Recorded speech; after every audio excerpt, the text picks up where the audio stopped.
Capitaine, qu'est-ce qui se passe là? Et là, on traîne de la patte un peu à la voile, puis on a dérouté un bateau parce qu'on trouvait ça plate tout seul d'aller trop lentement. Fait que on a dérouté un autre bateau pour qu'il nous accompagne. Un avion. On a perdu notre hélice de moteur dans l'océan. OK. Comment tu t'en es rendu compte? Ben, on allait trop lentement, fait que j'ai voulu mettre le moteur. Puis là, j'ai fait, crème, me semble, ça fait drôle. Puis là, Joe, elle me dit, ben, on a dû pogner des algues, là, mais un petit coup de reculon. Ça fait rien du reculon non plus. Fait que là, je suis allé voir en dedans s'il y avait encore un. Ben, c'est sûr qu'il y avait encore un shaft parce qu'on coulait pas.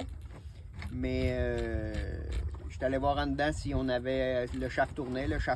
J'ai plongé ma tête dans l'eau. Il n'y a plus d'hélice au bout du shaft. Là, t'as plongé ici, là. Tu t'es mis la tête ici en J'ai arrière. la tête dans l'eau, là, avec un masque. Tiens, ça, c'est ceux qui se sont déroutés pour venir nous porter assistance si on manque de vent.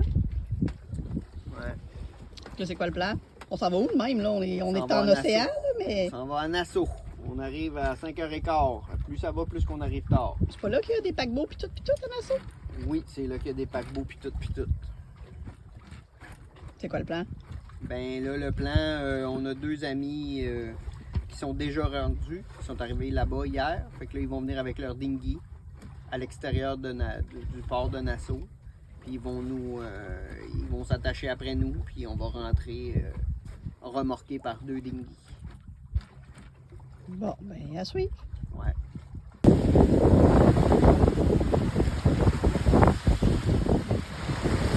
Et on fait plus que la moitié de la vitesse du vent. Hey Simon, je t'avais dit que j'étais bon dans ces allures-là.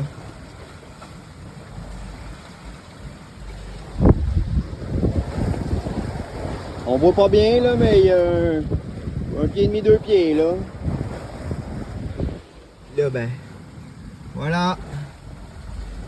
On fait pas bien en bas de 7. Puis, capitaine Alice?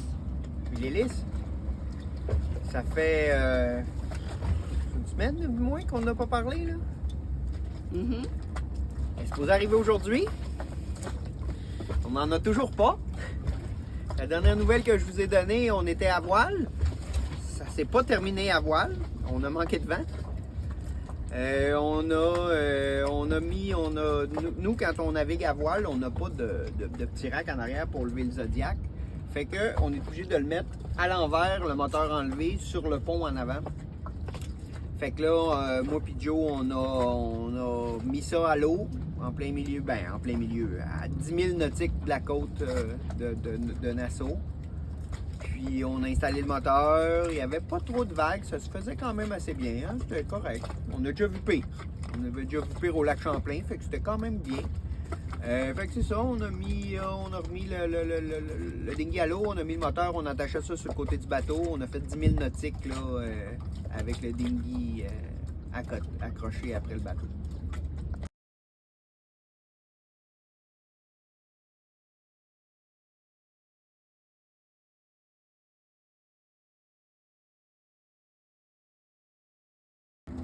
Fait que là, un coup que. C'est ça, on a fait 10 000 nautiques. Comme prévu, il y avait des amis qui étaient à l'entrée du port de Nassau. Fallait demander l'autorisation pour pouvoir rentrer dans le port, là, qu'on soit en panne ou pas. Ça change rien. Fait qu'on a demandé l'autorisation, on a expliqué. Pourquoi l'autorisation? Parce qu'il y a beaucoup de bateaux de croisière, on peut regarder. Là, là aujourd'hui, il y en a juste 4. Il y en avait 5 tantôt, il y en a un qui est parti. Puis il y en a jusqu'à 6. Fait que ils s'en vont tous en même temps. Nous, on est arrivé à 4h30. Puis là, il est quelle heure, là? 4 heures. 4 heures? Bon, vous allez voir, là, ils s'en vont tous en même temps, entre 3h puis 5h30, 6h.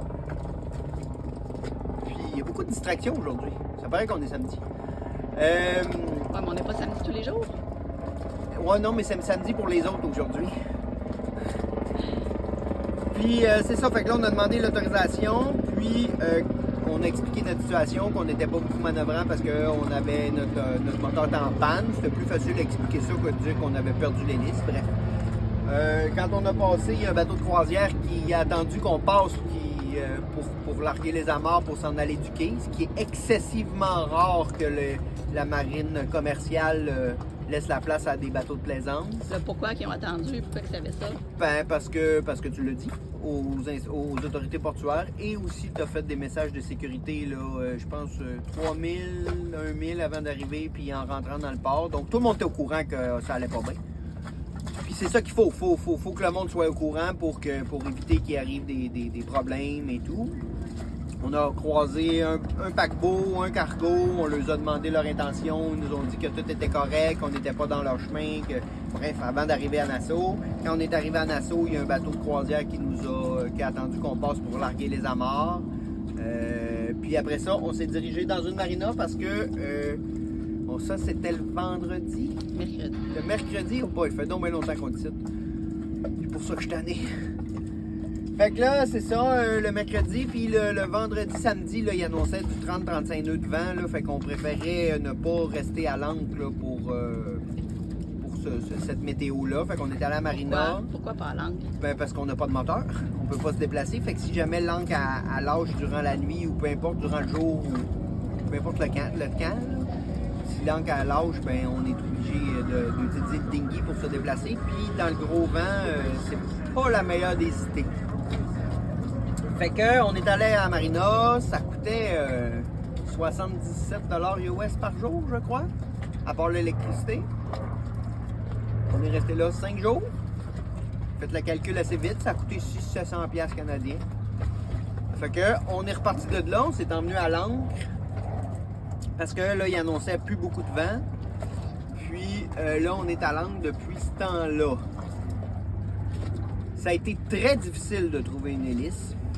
On a appelé un peu partout. Ben, en fait, la première journée, on est allé à pied à Nassau, checker toutes les shops de bateaux qu'on était capable de trouver.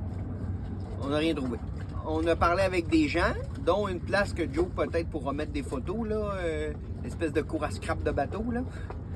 Gart, qui était super gentil avec ses 28 chiens.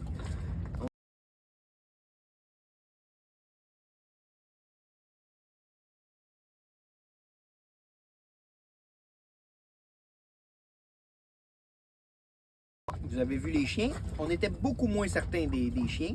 Mais bon, il nous a crié après, le monsieur, pour nous dire de viens-t'en. C'est un peu particulier, la communication ici. Ils te klaxonnent pour te dire merci, ils te klaxonnent pour te dire vas-y, puis quand ils sont fâchés, ils font rien. C'est bizarre. Bref, c'est pas beaucoup comme chez nous. Après ça, on a cherché, c'est ça, le jeudi, une hélice toute la journée. On a appelé à bien des places partout ici. Des amis qui connaissaient des compagnies de charter. On a fait des téléphones. Pas capable de trouver d'hélice aux Bahamas. Après ça, le vendredi, on a appelé en Floride. On a appelé au Québec. On a appelé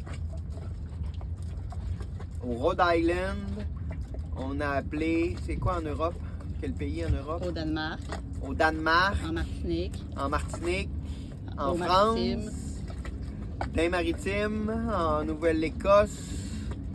Tout ça pour en trouver une à Chambly. Bon, fait que là, on a trouvé ça le vendredi à Chambly. On avait 3 options. Ouais, 3 options. Elle, au Danemark, c'était pas super long. Après ça, on en avait une au Rhode Island, il fallait commander avant 3 heures le vendredi. Puis là, celle au Danemark, là, il était déjà trop tard à midi parce qu'avec le décalage horaire et tout, là, on n'était pas sûr de l'avoir pour la semaine qui allait venir. Ah, puis les douanes au Bahamas, ça se compte pas en jours, ça se compte en semaines ou en mois dédouaner quelque chose. Donc, c'était pas notre choix numéro 1 de passer par les douanes bahamiennes. En fait, d'envoyer un colis qui est réceptionné par un Bahamien. Ouais, et non pas d'envoyer un colis par un Québécois. C'est ça. Puis là, on avait un ami que son père s'en venait lundi qui vient, mais finalement, il a devancé son voyage, il arrive aujourd'hui. Donc, on est supposé avoir notre hélice aujourd'hui. On l'a fait livrer chez eux par Purolator. En fait, chez son fils, qui est le frère de notre ami. Puis après ça, quand c'est arrivé, on a fait ouvrir la boîte, il manquait un morceau, bref, une autre saga. On a rappelé à Marina, ils nous ont renvoyé un morceau, ça coûtait cher, un autre bureau, bref. Puis là, l'hélice est supposée arriver aujourd'hui. On attend, il est 4 heures, elle est supposée être au Bahamas. Elle est supposée être à Nassau, notre hélice. Mais on n'a pas eu de nouvelles encore. Parfait. Puis le plan, on installe ça comment? On retourne à Marina? Ou... Non, on plonge dans l'eau puis on fait ça dans l'eau. Le plan, c'est qu'on plonge avec l'hélice seulement, parce qu'il y a beaucoup de petits morceaux. Il y a l'hélice, une clé pour aller dans un chemin de clé pour éviter que l'hélice elle tourne sur le shaft. Il y a un washer que tu replies pour pas que la noix se défasse un coup que c'est serré. Puis la noix avec la node. Il y a au moins 4 morceaux. Fait que moi j'ai juste 2 mains, je suis pas capable de plonger pour tout faire ça. Puis il y a l'air d'avoir une bushing bizarre là, en tout cas, je sais pas trop là, on verra mais que ça arrive. Fait que là on plonge, on essaye l'hélice. Si l'hélice a fait, après ça on s'équipe comme faut puis on. À part les outils que ça prend évidemment pour serrer ça. Fait que si tout est beau, on plonge puis on installe ça puis voilà. Parfait. Fait à suivre. Puis ça a l'air d'un petit ancrage très paisible et tranquille. Pas en tout. C'est de la merde, je suis vraiment tanné, on se fait brosser la journée longue, le quai des croisières est juste là, puis les attractions touristiques sont par là. Fait que tous les bateaux, tous les gens qui veulent faire une petite croisière, aller voir des eaux cristallines et des petits poissons, ben ils partent tous de là, ils passent en avant de nous autres, à fond la caisse, ils s'en vont là-bas, puis généralement font combien de voyages par jour? 3-4? J'aurais dit une dizaine, là. Ben non, mais Aller-retour. 3-4 allées puis 3-4 retours. Fait que ça fait 8-10 voyages par jour chaque bateau. Puis il doit avoir combien de bateaux? 15? Au moins 15 bateaux. Puis là, on est samedi aujourd'hui. Là, il y a des espèces de speedboats qu'on voyait pas les autres journées. Là, fait qu'aujourd'hui, c'est pire que pire.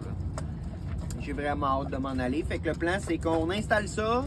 On devrait rester ici encore demain. Non, demain, on se pousse. On fait une petite navigation pas longue, là, 6000 nautiques, pour être certain que ça fonctionne bien. Puis si ça fonctionne bien, après ça, on sac notre camp là aussi. Parfait. Fait qu'à suivre. Ouais.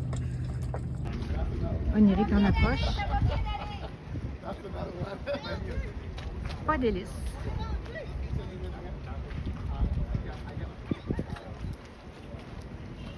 Ça va bien aller, ça va bien aller.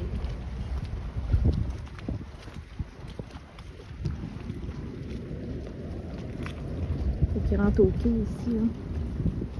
Entre les deux poteaux.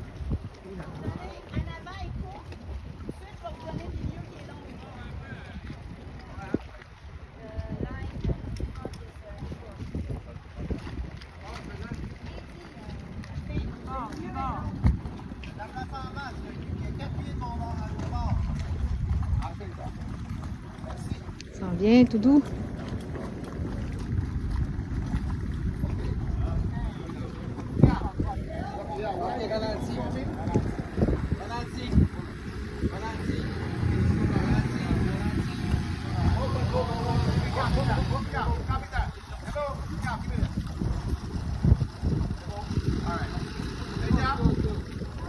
Rendu. Bravo.